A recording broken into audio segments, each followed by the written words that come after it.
আসলে বিজয় উদযাপন করলাম, এত নাচাগানা করলাম। এই সরকার তো আসলে আমাদের সরকার না।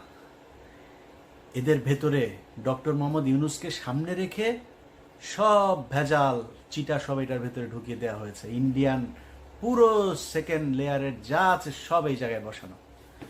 ডক্টর মোহাম্মদ ইউনূস চাইলেও কিছু করতে পারে না।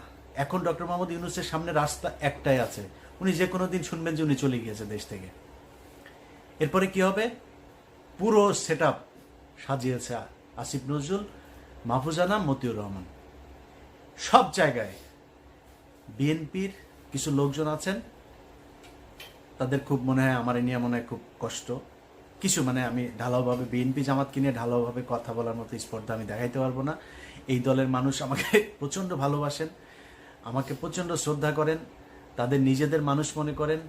তারা ধান খেতে ঘুমিয়েছেন, তাদের অনেক মানুষ হত্যার শিকার হয়েছে। এই সব শেষ আন্দোলনেও 95% মানুষ জামাত এবং এই বিএনপির লোকজন মারা গিয়েছেন, শহীদ হয়েছেন যারা।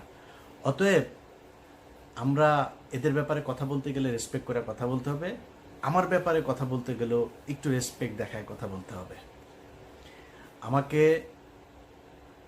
বলা হয়েছে যে জামাতের একটা গতকালকে একটা প্রতিবাদ জানিয়েছে আমার একটা বক্তব্যে। সে বক্তব্য হচ্ছে, আমি বলেছি জামাতের যে নায়েবে আমির আছেন ওই যে তাহের সাহেব, এই তাহের হচ্ছে রয়্যাল লোক।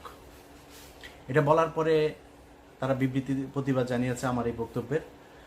আমি এটাকে খুব পজিটিভলি নিয়েছি, কারণ জামাত একটা সংগঠন, তাদের সাংগঠনিক একটা পদক্ষেপ থাকবে, এটা কোনো ব্যাপার না। আমি ওনাদের ওই ফেসবুক পেজেও জামাত ইসলামের যে পেজ আছে সেখানে গিয়ে জামাতের লোকজনেরও বক্তব্য দেখেছি, কমেন্ট দেখেছি।